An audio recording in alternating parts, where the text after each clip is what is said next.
Hello everyone, welcome back to Kirklees Guitar School. In today's guitar lesson I'm going to teach you how to play Take Me Out by Franz Ferdinand. A little bit more modern than the normal stuff that I look at, but it's really a really good tune and I enjoy playing this one. So, if you want to get there's a full free tab that you can download for free from the first link in the description. That'll take you to our website. You don't have to sign up, you don't have to do any emails, no BS. You just literally go to the webpage, click download the PDF and that's it. I'd highly recommend it with this because the parts aren't necessarily that difficult, but the structure's a little bit wibbly wobbly. So take that what you will. Right then, so we're going to start with there's like a flurry of notes around an E5 chord. So that's 7th fret on the A, 9th fret on the D, 9th fret on the G. And because I'm playing an E5 chord, I'm going to play the open low E string as well, and it gives you this. It gives you this nice little start to the song. And from there, we're just going to play quavers really consistently.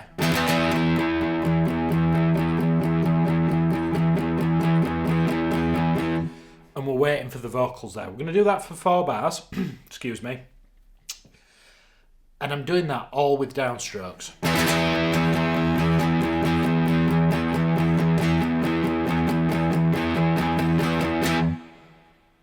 Moving on from there, second line of the first page of the PDF, the vocals will start. Now you see these funny looking brackets over here and over here. These are called repeat markers. So there's quite a few guitars on this record all laid on top of each other, and I've chosen what I deem to be the coolest parts for you guys to play at home. Okay? So I'm going to play the 5th fret of the D string. That's a G note. And I'm going to go to alternate picking now, and I'm playing 8 notes per bar. We're playing quavers. And we're going to play each note 8 times before moving on to the next bar. 1 and 2 and 3 and 4 and. But it's quite brisk. We then move down a fret to the 4th fret. Same string. I'm then going to move down to the G string. I'm going to play that for 4 of the 8 notes. Down to the 2nd fret, and then back up to that E note there. So it goes, so if you're lonely, you know I'm here waiting for you. Can you hear how it sort of mirrors the vocals? It's just a shot away from here, and if you leave it, etc. And we just need that. All your picking there should be really kind of down and up stroke, really clean, really consistent. It's a fantastic picking exercise, is this song. After you've played that 4 times, there's going to be like a bit of an ascending run up where it'll go, I. So I'm going to play 4 5th frets, 4 7s, and then a full bar of that E note again. All on the D string. I'm then going to go to the open E string. So we've kind of broken form a little bit there. We play a little lick, don't we? So we've got 4 open D strings. I'm going to press the 2nd fret. I'm going to play that twice. I'm going to let go. And then back on. Da da da da da da da da. And that's an E. We're going to go to the octave below for the final bit. And do a full bar there.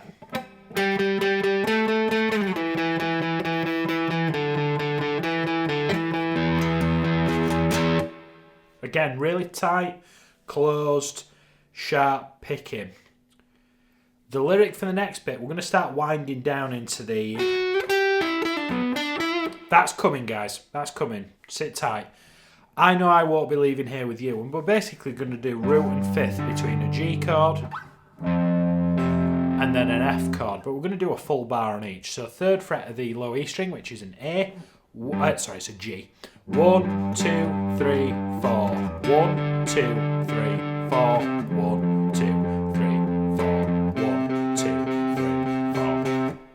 3, 4. All quavers. 3rd fret, 5th fret, 1st fret, 3rd fret. We're gradually moving down to this E that comes shortly after, where we go right back to where we started. Do you remember in the first slide? We started with that power chord with the open string, same chord.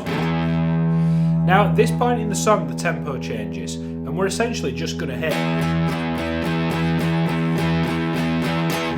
But over the space of 4 bars you'll hear the drummer really kind of lean back and he's trying to slow the band right down because we're going into that bit before the main riff. And I just want you to be really, really mindful. All downstrokes.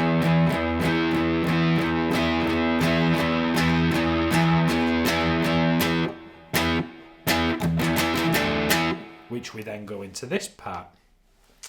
So we're going to stab 3 times on that E5. Dun, dun, dun.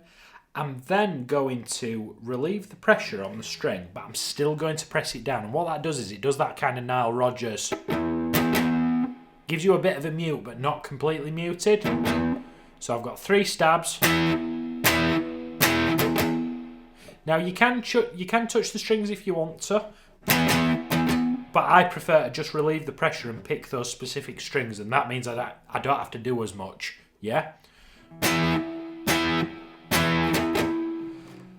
Then we're going to play the chord with a down and an up twice again, really fast. And then I'm going to bar where my index finger is for the remainder of that chord, but I'm just going to bar that 7th fret on the A, the D and the G string to give it a bit of a... because it does go to that.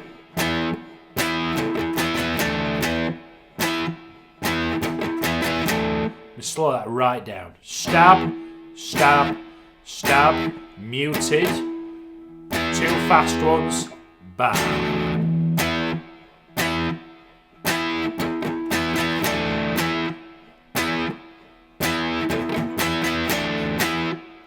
Pause the video and get that under your fingers. If you're feeling okay, we're then going to go into the main riff, and this is the bit that everybody wants to learn how to play.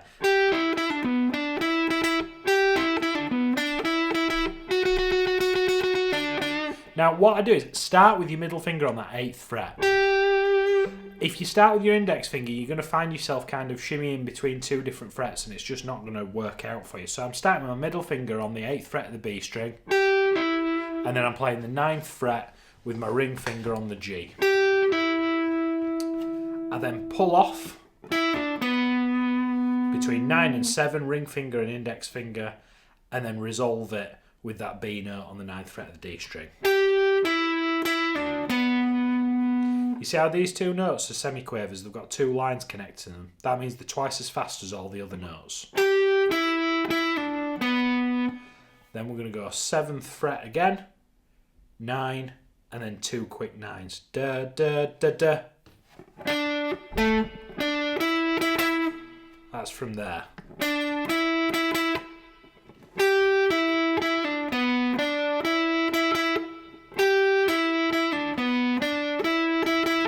Pay attention to the rest at the start of the... It actually starts with what we call the and of 1. It starts a little bit late, okay? And that's worth kind of bearing in mind, okay? That you've just got a little bit of breathing room between the phrase finishing and the phrase starting again. So you're going to repeat that twice.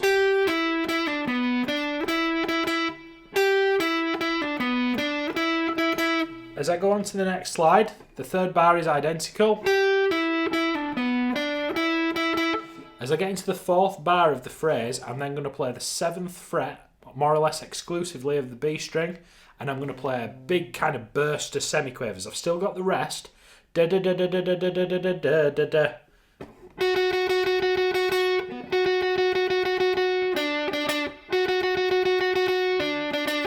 Now you've got that big burst, and then we move up for the last beat of the bar. We move up to the G string where we do a quaver, followed by 2 semiquavers. It's quite hard to place how many of those are in unless you're playing it up to tempo. There we go, that's better. So you essentially play that riff twice, play it another time, followed by the turnaround. And then can you see how there's a repeat marker at the back end all the way over here? So you're essentially going to go and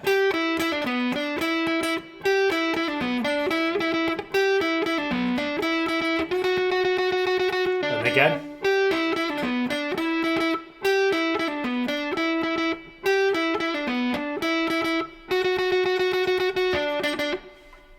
Moving on, we're going to drop into his chorus now. Now his chorus is, I say, don't you know, you say you don't know, I say, take me out, it's that bit. Now there's, this is what makes this song confusing, because there's the same section, but depending on where you are in the song, the guitars play a different part. So this part's the chordy part. We've got power chords. We've essentially got 2 bars of stabs on E5, followed by A5 and B5. It sounds like this.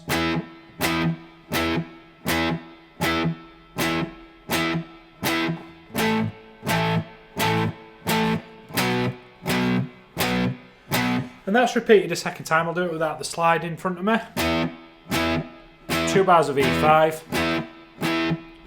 to A5 to B5.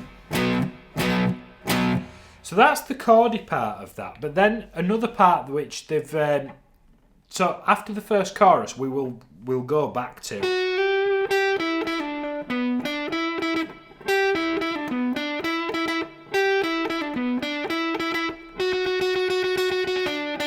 Now you'd assume that we go back to a verse, but that's not actually the case. Oh, my high E string got stuck underneath that fret. That's annoying. Right, so you'd assume that it'd go back to the verse, but it doesn't. There's like a secondary lead guitar part that comes in halfway through, which sounds like this.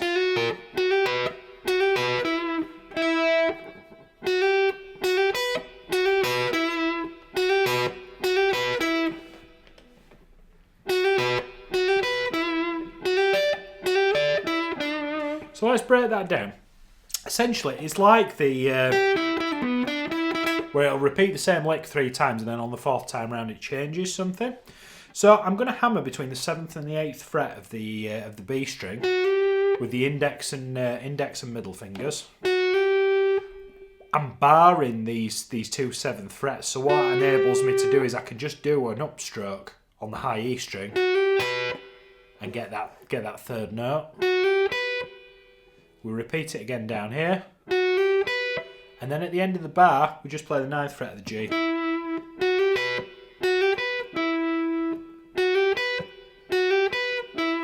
And you can see how these 2 bars are identical.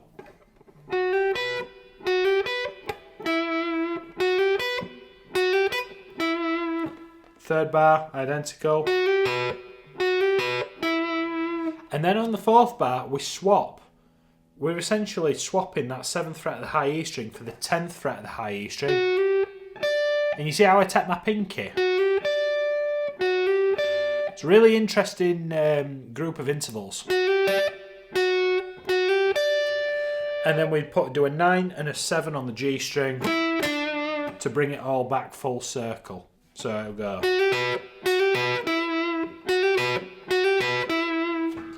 Change the slide.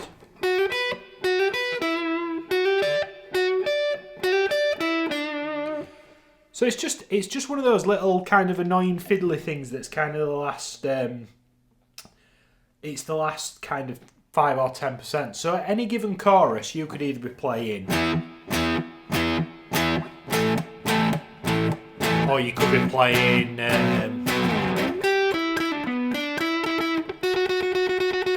or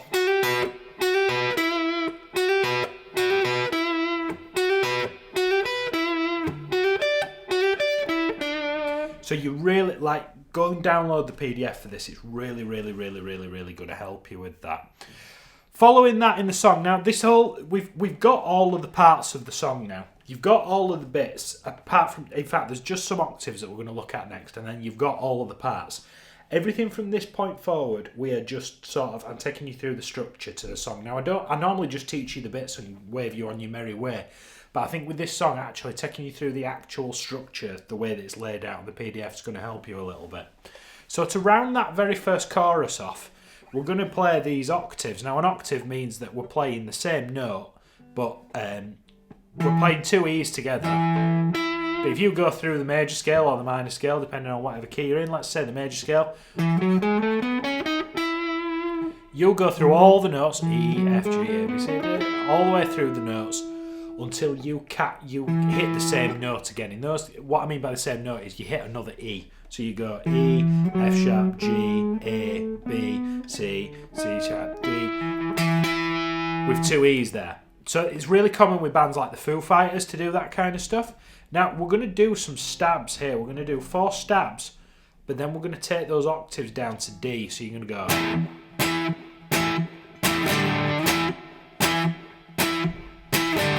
And I'm muting all the other strings apart from the ones that I'm picking. Can you see how I'm playing all? I'm playing all the strings. You can hear my guitar rattling, can't you?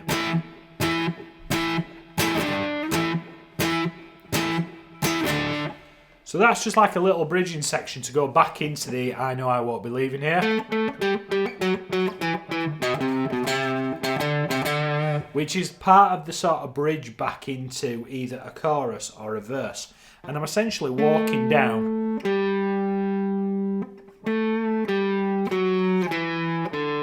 I'm walking down the scale, starting from the 7th fret, starting from an A note. I play 2 of those, all on the D string, 2 5th frets, 2 4th frets, 1st fret, and then open. 7, 5, 4, 2, 0.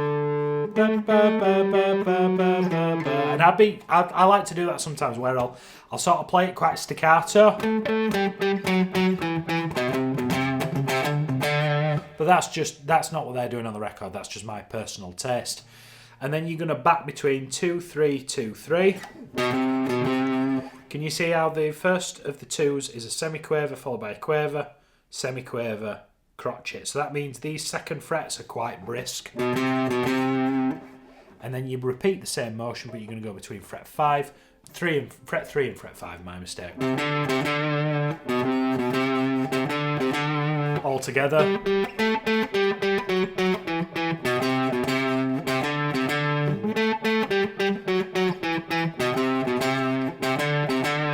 So you're going to repeat that 4 times, and then it goes back to.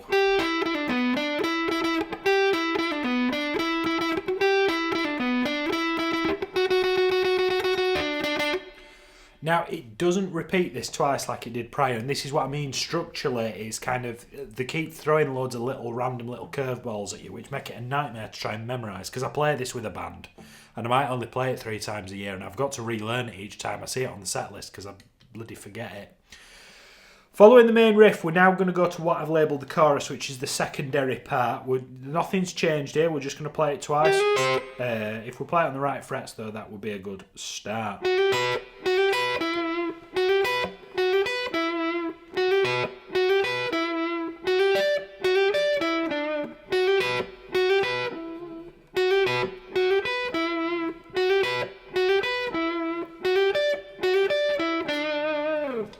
Okay, home stretch now. So we're going back into this sort of lead up to the big final chorus where we sort of hammer between fret 7 and fret 8.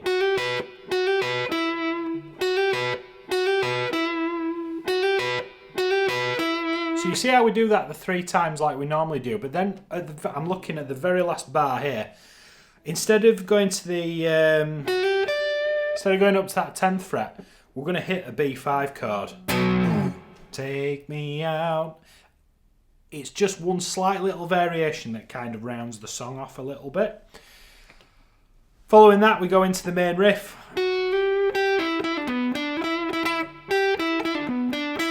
Where we're working in a group of 3. Into the... there's no repeat this time, we're just working on those. Then we're going back into the octave. You remember the octave part?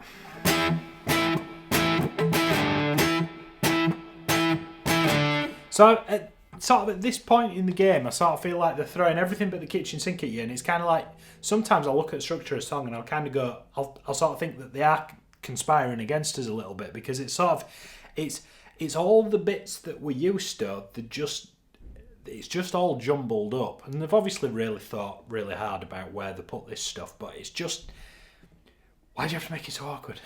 It's just all I'm saying. So we've got that into the I Know I Won't Be Leaving Here. You remember how we go down the... Do that 4 times.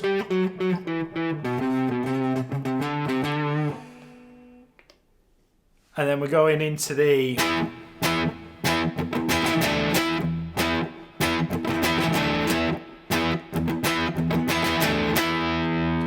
So you do these stabs 3 times, and then you're going to hit that big E5 at the bottom, and can you see all those lines connecting them? Well, basically what that means is you're going to hit that big E5, and the record just lets the guitars fade out from there, but it lasts a really long time. Okay, we're working on doing a playthrough for this in the not too distant future, and it's just like you hear the guitar still reverberating, it just goes on and on and on. Tones, I'm using the 355 today simply because I saw it in the corner and I played it for a little bit, and I thought, do you know what, we're going to play the 355 today.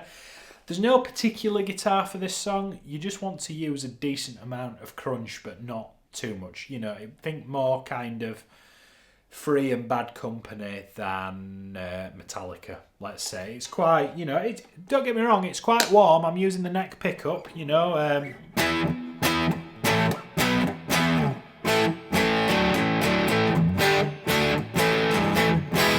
It's quite warm, but it's not mega distorted.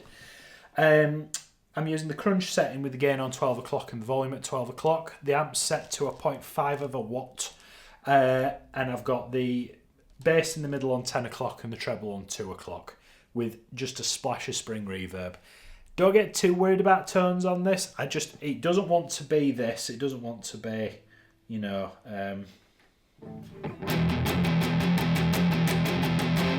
but it doesn't want to be crystal clean either. Somewhere in between. Nice little bit of crunch. Can you hear how I can still hear the sparkle in the articulation of the strings. My treble and my tone control and my volume are all on 10. Fairly straightforward carry on. So, what did you think about that? Did you enjoy that? It's a little bit different, a little bit more modern than the stuff we normally look at on the channel. If you've got any recommendations you'd like me to do a lesson on, let me know in the comments. I will see you next week for another guitar lesson. Thank you so much.